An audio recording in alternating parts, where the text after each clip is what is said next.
May 23rd, 2025, Cherrapunji, Meghalaya, India.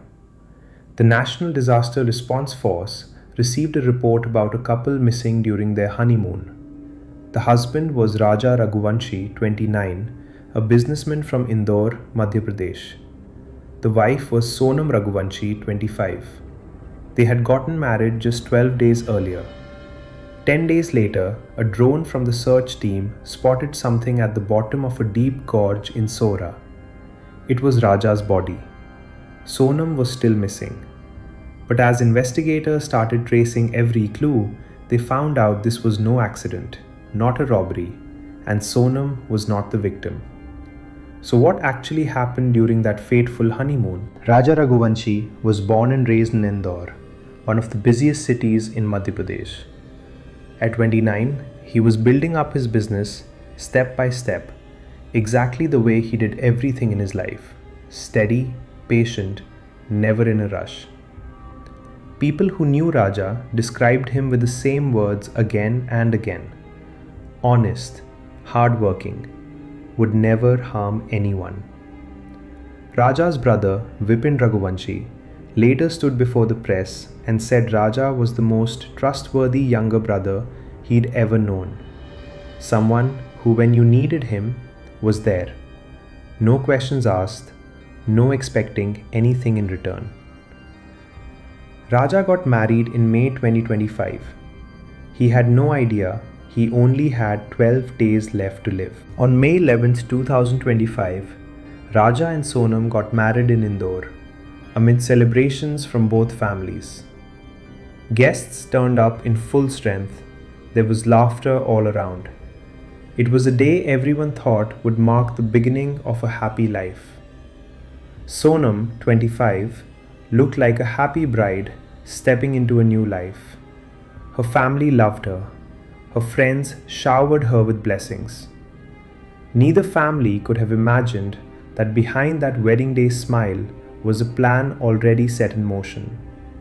Not a plan for their future together, but a plan to end the marriage right when it had just begun. Before marrying Raja, Sonam was already in a secret relationship with another man.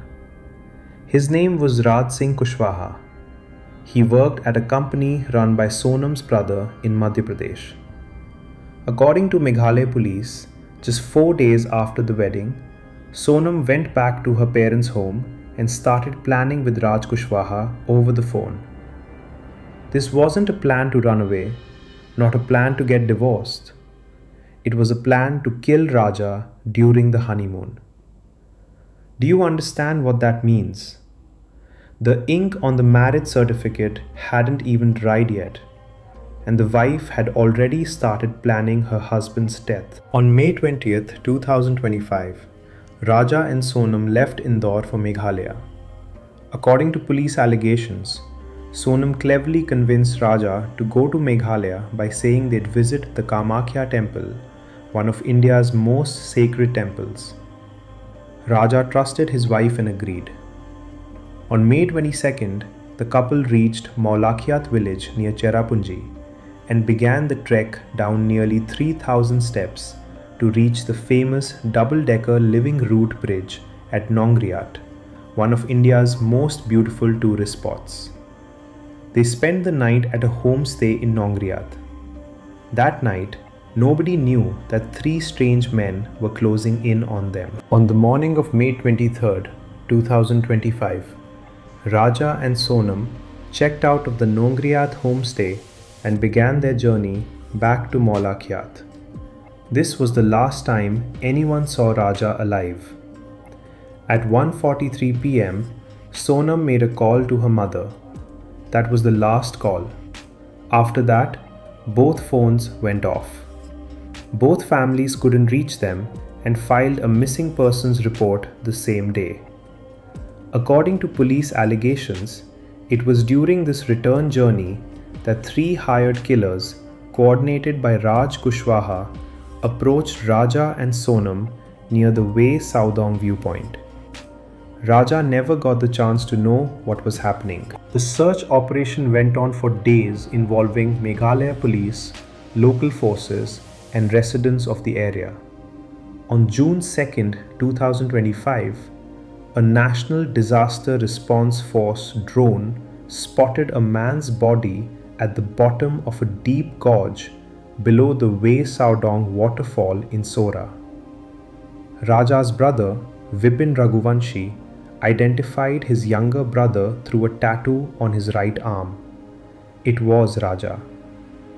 East Khasi Hills District Police officially confirmed this as a case of murder and immediately set up a special investigation team. At the scene, investigators found personal items including a white women's shirt, broken phone screen pieces, and a smartwatch. Sonam was still missing. After confirming this was murder, the special investigation team began tracing every lead. Phone records reveal suspicious calls and messages between Sonam and Raj Kushwaha in the days leading up to the trip. This data helped investigators establish the connection between the two and point the investigation in the right direction. On June 6, 2025, a local guide came forward and told police that he had seen Raja and Sonam with three unfamiliar men near the viewpoint on that very day, May 23rd. Police also recovered a blood-stained weapon and a black raincoat in the nearby village of Mokma. Piece by piece, the evidence came together. While Sonam was still being treated as missing, investigators were quietly tracking her every move. On June 9, 2025, Meghalaya police arrested Sonam Raghuvanshi in Ghazipur, Uttar Pradesh, after more than 2 weeks of her being missing. She wasn't a victim waiting to be rescued. She was in hiding. The same day, Raj Singh Kushwaha and the 3 hired killers were also arrested. In total, 8 people were arrested in connection with the case. Sonam was moved to Meghalaya for questioning. During questioning by the Special Investigation Team, Sonam Raghuvanshi confessed to her role in the case. According to police, when confronted with the evidence, Sonam admitted that she had planned and carried out the conspiracy together with her lover. What shocked the entire country even more was what police revealed next. This wasn't Sonam's first attempt to harm Raja. According to the allegations, she had made at least 3 failed attempts before the Meghalaya trip succeeded. I want you to really think about this. 3 times. All while Raja continued trusting and loving his newly-wed wife. Police also revealed that the group had prepared a backup escape plan, with Nepal as the destination if the case was ever discovered. Meghalaya police have completed a 790-page charge sheet documenting all the evidence against Sonam and her accomplices. The case is currently going through trial in Meghalaya's courts. On April 28, 2026, a court in Shillong granted Sonam bail on the condition that she not leave Shillong and report to a police station daily. Raja's family was outraged by this decision. Raja's mother has publicly demanded the maximum punishment for everyone involved. Raja's brother Vipin has repeatedly asked for the case to be transferred to the Central Bureau of Investigation, the CBI. As of now, there is no final verdict. Raja Raghuvanshi's case still isn't over. But here's what I want to ask you. A young man, married just 12 days, was harmed on his own honeymoon by the very wife he trusted.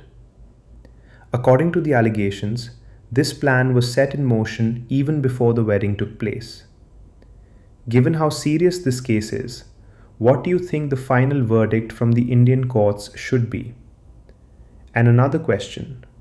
Was granting Sonam bail while the trial is still ongoing the right call? Drop your thoughts in the comments below. Raja Raghuvanshi's case isn't just a story about a murder.